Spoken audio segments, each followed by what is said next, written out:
இன்றே டவுன்லோட் செய்து உங்கள் ஃபேவரட் ஷோக்களை என்ஜாய் பண்ணுங்க. சார், அவங்களை வெளியில விடுங்க. இல்லனா நாங்க எல்லாரும் சேர்ந்து போராட்டம் நடத்துவோம். இல்லனா எங்க எல்லாரையும் கைது பண்ணுங்க. ஆமா சார், வெளியில விடுங்க.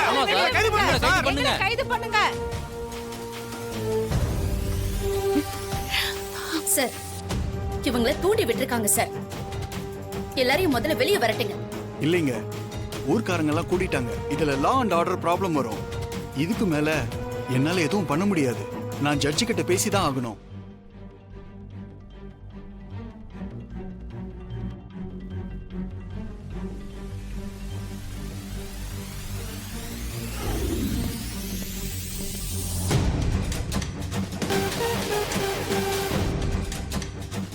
சார், என்ன இங்க இவ்வளவு கூட்டம்? சார், கோவில் நகை திருட்டு கேஸ்ல அவங்கள அரெஸ்ட் பண்ணோம். ஆனா நாங்க தான் நகையை எடுத்தோம்னு இவங்க எல்லாரும் சொல்லிட்டு இருக்காங்க சார். வணக்கம் சார்.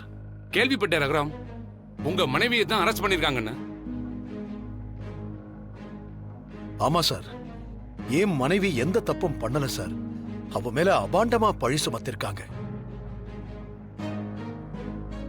ஐயா, ஜாமீனுக்காக முயற்சி பண்றதுக்காக உங்களுக்கு போன் பண்ணோங்க ஐயா. ஆனா உங்க நம்பர் ரீச் ஆகலைங்க ஐயா. நான் கோர்ட்ல இருந்தேன், கவனிக்கல. வெளியே வந்ததுக்கு அப்புறம் தான் ஏசி போன் பண்ணி விஷயத்தை சொன்னாரு.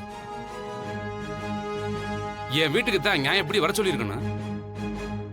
ஆனா ரகுராம் சாரே ஸ்டேஷனுக்கு வந்ததா சொன்னாங்க. ஊர் ஆளுகளும் ஒண்ணு கூட்டிட்டதா சொன்னதுனாலதான் நானே இங்க வந்தேன். சார், என் மனைவி எந்த தப்பும் பண்ணல சார். அதை நிரூபிக்கிறதுக்கு எங்களுக்கு கொஞ்சம் டைம் வேணும் சார். அதுக்கு மட்டும் என் மனைவிக்கு டைம் கொடுத்தீங்கன்னா உதவியா இருக்கும் சார். சார், இவங்க தான் அடகு வச்சதா நகையை வாங்கின சேட்டே சொல்லியிருக்கார் சார். அதுக்கான எவிடன்ஸும் இருக்கு. ஆனா இது பெயில் அப்பீல் தானே. கோர்ட்டுக்கு நேரா கூட்டிட்டு வராம இன்னும் ஏன் லாக்அப்ல வச்சிருக்கீங்க?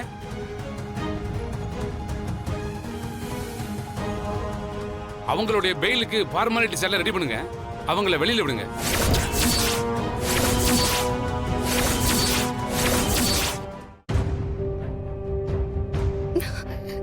Thank you so much, sir.